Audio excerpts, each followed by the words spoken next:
ഇന്നത്തെ നമ്മുടെ വീഡിയോ മഹീന്ദ്ര എന്ന ബ്രാൻഡിൻ്റെ ടു വീലർ സെഗ്മെൻറ്റിലെ ഒരു ബാക്ക് സ്റ്റോറിയാണ് നമ്മൾ പറയാൻ പോകുന്നത്. ഇത്രയും വലിയ ബ്രാൻഡായിട്ടുള്ള മഹീന്ദ്രയ്ക്ക് ടു വീലറിൻ്റെ കാര്യത്തിൽ എന്താണ് ഇത്രയും തകർച്ച നേരിട്ടത്, ഏതൊക്കെ ബൈക്കുകൾ മോഡൽസൊക്കെ അവർ ആ ഒരു സമയത്ത് കൊണ്ടുവന്നിട്ടുണ്ടായിരുന്നു എന്നൊക്കെ നമുക്ക് ഡീറ്റെയിൽ ആയിട്ട് നോക്കാം. ഇതൊരു സീരീസ് പോലെയാണ് നമ്മൾ ചെയ്തിട്ടുള്ളത്. അപ്പോൾ കഴിഞ്ഞ വീഡിയോയിൽ ബജാജിൻ്റെ ഹിസ്റ്ററി വീഡിയോയും ഹീറോ ഹോണ്ടയുടെ ബാക്ക് സ്റ്റോറിയൊക്കെ പറഞ്ഞിട്ടുണ്ട്. അപ്പം ബാക്കി നിങ്ങൾക്ക് താല്പര്യം ഉണ്ടെങ്കിൽ ബാക്കിയുള്ള വീഡിയോസൊക്കെ ഒന്ന് കണ്ടു നോക്കുക. അതിൻ്റെയൊക്കെ ലിങ്ക് ഞാൻ വീഡിയോയുടെ ഡിസ്ക്രിപ്ഷനിൽ ആഡ് ചെയ്തേക്കാം. ഒരു ഇന്ത്യൻ ബ്രാൻഡ് എന്ന നിലയിൽ നമുക്ക് എല്ലാവർക്കും അഭിമാനിക്കാൻ പറ്റുന്ന ഒരു ബ്രാൻഡ് തന്നെയാണ് മഹീന്ദ്ര എന്ന് പറയുന്നത്. ഫോർ വീലർ മാർക്കറ്റിൽ മഹീന്ദ്ര ഉണ്ടാക്കിയൊരു വിജയം അത്രത്തോളം വലുതാണ്. എല്ലാവർക്കും അത്രയും വിശ്വാസം ഉണ്ടാക്കിയ മോഡൽസ് ആയിരുന്നു എല്ലാം. 1945 മഹീന്ദ്ര എന്ന കമ്പനി രൂപീകരിച്ചത്.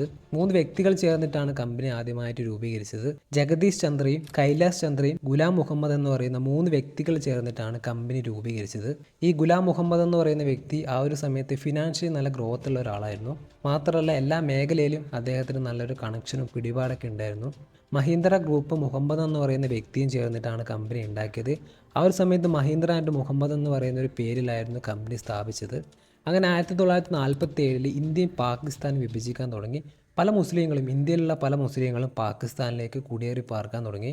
അങ്ങനെ ഈ ഒരു ഗുലാം മുഹമ്മദ് എന്ന് പറയുന്ന വ്യക്തി പാകിസ്ഥാനിലേക്ക് പോയി. അദ്ദേഹത്തിന് പാകിസ്ഥാനിൽ നല്ലൊരു ക്ഷണം കൂടി കിട്ടിയിട്ടുണ്ടായിരുന്നു. പിന്നീട് ഈ മഹീന്ദ്ര ആയിട്ടുള്ള കമ്പനിയുടെ എല്ലാ ഉത്തരവാദിത്തങ്ങളും അദ്ദേഹം സ്റ്റോപ്പ് ചെയ്തു. പൂർണ്ണമായും ഈ ഒരു കമ്പനിയിൽ നിന്ന് വിട്ടുനിന്നു. പിന്നീട് മഹീന്ദ്ര ആൻഡ് മുഹമ്മദ് എന്ന് പറയുന്ന പേര് മാറ്റി മഹീന്ദ്ര ആൻഡ് മഹീന്ദ്ര എന്നാക്കി. ജീപ്പ് നിർമ്മാണത്തിലൂടെയാണ് ഇന്ത്യൻ വാഹന രംഗത്തേക്ക് അവർ അത്രയും ശ്രദ്ധ നേടിയത്. നിരവധി വാഹനങ്ങൾ ആ ഒരു സമയത്ത് അവർ പുറത്തിറക്കിയിട്ടുണ്ടായിരുന്നു. എല്ലാവർക്കും ഇഷ്ടപ്പെട്ടതും എല്ലാവർക്കും വിശ്വാസം ഉണ്ടാക്കിയ മോഡൽസ് ആയിരുന്നു. 2000-കളിൽ കൊണ്ടുവന്ന ബൊലേറോ, മഹീന്ദ്രയുടെ സ്കോർപിയോ, 2010-ലെ താർ, 2011-ലെ XUV 500, 700 എല്ലാ മോഡൽസും ഇന്ത്യയിൽ അത്രയും വിജയമുണ്ടാക്കിയ മോഡൽസാണ്. ഫോർ വീലർ മാർക്കറ്റിലെ ഒരു ലെജൻഡറി ബ്രാൻഡ് തന്നെയാണ് മഹീന്ദ്ര എന്ന് പറയുന്നത്. ഫോർ വീലർ രംഗത്തെ വിജയത്തിന് ശേഷം മഹീന്ദ്ര ടു വീലർ രംഗത്തിലേക്ക് കടക്കാൻ തീരുമാനിച്ചു. വലിയൊരു സ്വപ്നത്തോടെയാണ് ടു വീലർ സെഗ്മെൻറ്റിലേക്ക് അവർ കടക്കാൻ പ്ലാൻ ചെയ്തത്.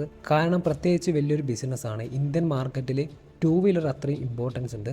ഫോർ വീലർ മാർക്കറ്റിൽ ഉണ്ടാക്കിയൊരു വിജയം ടു വീലറിലേക്കും എത്തിച്ചെന്ന് കഴിഞ്ഞാൽ അത്രയും വലിയൊരു ബിസിനസ്സാണ് നടക്കാൻ പോകുന്നത്.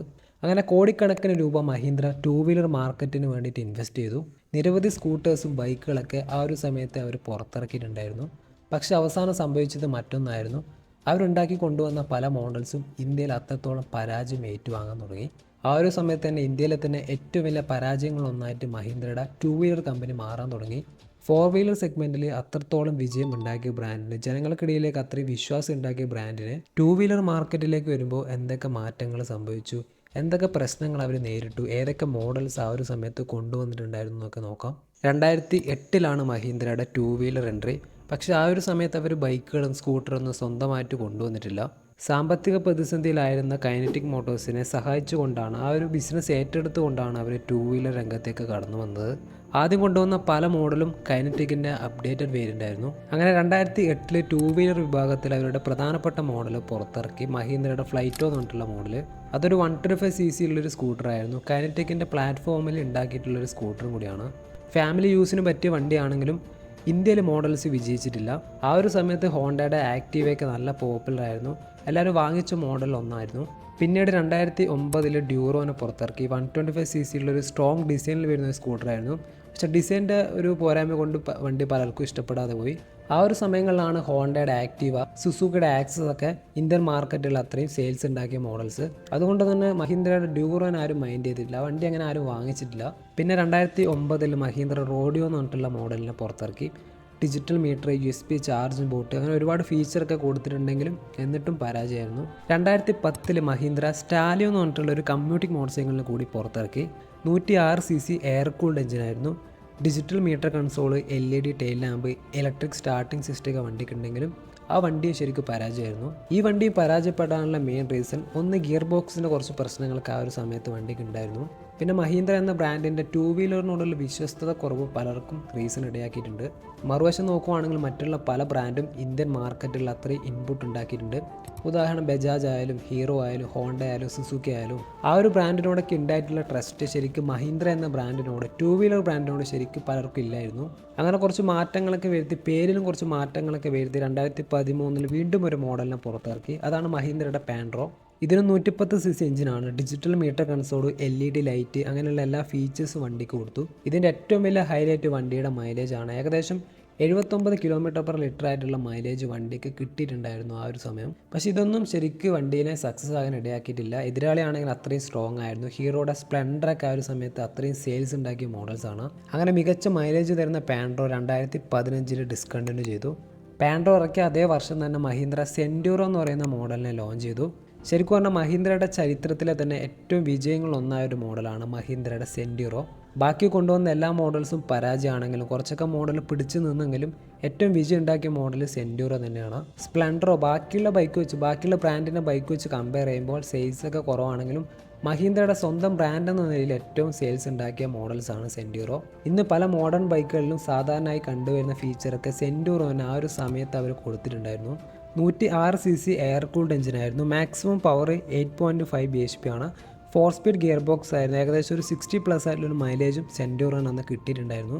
പിന്നെ വണ്ടിക്ക് റിമോട്ട് കീ സിസ്റ്റൊക്കെ ആ ഒരു സമയത്ത് കൊടുത്തിട്ടുണ്ടായിരുന്നു.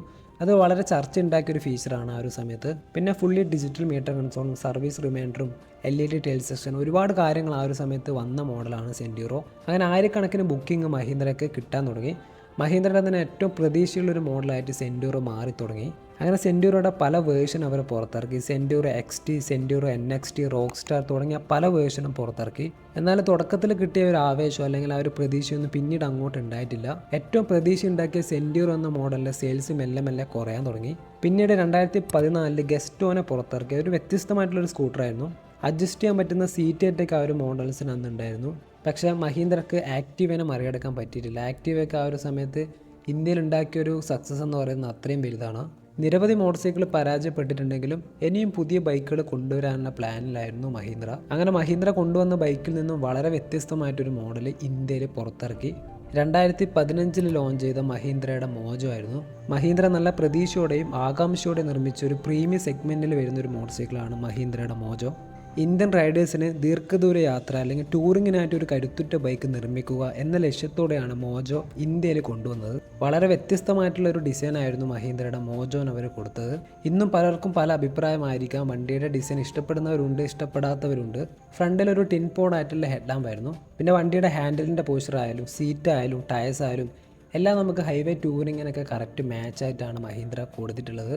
പിന്നെ എടുത്തു പറയേണ്ട കാര്യം വണ്ടിയുടെ സൗണ്ടാണ്. ഒരു ഡുവൽ എക്സോസ്റ്റാണ് ആ ഒരു സമയത്ത് വണ്ടിക്ക് കൊടുത്തേക്കുന്നത്. വളരെ വ്യത്യസ്തമായിട്ടുള്ളൊരു സൗണ്ടായിരുന്നു.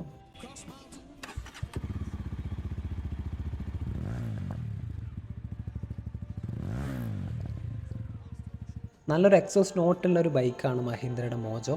295cc single cylinder liquid cool എഞ്ചിനാണ്. Maximum power 27 HP, maximum torque 30 Nm ആണ്. 6 സ്പീഡ് ഗിയർ ബോക്സ് കൊടുത്തിട്ടുണ്ട്. ഏകദേശം ഒരു 140 km/h ആയിട്ടുള്ളൊരു ടോപ്പ് സ്പീഡും വണ്ടിക്ക് കിട്ടിയിട്ടുണ്ടായിരുന്നു. പിന്നെ ഒരു 21 ലിറ്ററിൻ്റെ ഫ്യുവൽ ടാങ്ക് വണ്ടിയിൽ വന്നിട്ടുണ്ടായിരുന്നു. ഇതൊരു ടൂറിംഗ് ബൈക്ക് ആയതുകൊണ്ട് തന്നെ മഹീന്ദ്ര അത്രയും ടാങ്ക് റേഞ്ചും കൊടുത്തിട്ടുണ്ട്. ആ ഒരു സമയത്ത് പല ബൈക്കിനും ഇത്രയുള്ള ടാങ്ക് റേഞ്ചൊന്നും കമ്പനി കൊടുക്കാറില്ല. ടൂറിംഗ് ബൈക്കിന് വേണ്ടുന്ന മാക്സിമം കാര്യങ്ങൾ വണ്ടിയിൽ കമ്പനി കൊടുത്തിട്ടുണ്ടെങ്കിലും വണ്ടി ശരിക്കും സക്സസ് ആകാതെ പോയി. വണ്ടി പരാജയപ്പെടാൻ ഇടയാക്കിയ കാരണങ്ങൾ ഒരുപാടുണ്ട്. ഒന്നാമത്തെ കാര്യം മഹീന്ദ്രക്ക് ലിമിറ്റഡ് ആയിട്ടുള്ള സർവീസ് സെൻറ്റർ മാത്രമേ ഉള്ളൂ. ഇപ്പോൾ വണ്ടി എടുത്തവർക്ക് സർവീസ് ചെയ്യാൻ വേണ്ടിയിട്ട് ഒരുപാട് കിലോമീറ്ററോളം സഞ്ചരിച്ചിട്ട് വേണം സർവീസ് സെൻറ്ററിൽ എത്താൻ. അത് വണ്ടി എടുത്തവർക്ക് ഒരുപാട് ബുദ്ധിമുട്ടുണ്ടാക്കിയ കാര്യമാണ്. മാത്രമല്ല വണ്ടി എടുക്കാൻ പോകുന്നവർക്കും ഈ ഒരു കാര്യം മനസ്സിൽ വെച്ചിട്ട് വണ്ടി എടുക്കാതെ പോയ ഒരുപാട് പേരുണ്ടാവും. രണ്ടാമത്തെ കാര്യം വണ്ടിയുടെ പാർട്സിൻ്റെ അവൈലബിലിറ്റിയാണ്. വണ്ടിക്ക് എന്തെങ്കിലും പാർട്സിന് ഡാമേജ് വന്നു കഴിഞ്ഞാൽ അത് കിട്ടാനാണെങ്കിൽ ഒരുപാട് നാൾ കാത്തിരിക്കേണ്ടി വരും. പിന്നത്തെ കാര്യം വണ്ടിയുടെ ലോഞ്ചിൻ്റെ ആ ഒരു കാലയളവാണ്. ഈ വണ്ടി വളരെ വൈകിട്ടാണ് മാർക്കറ്റിലെത്തിയത്.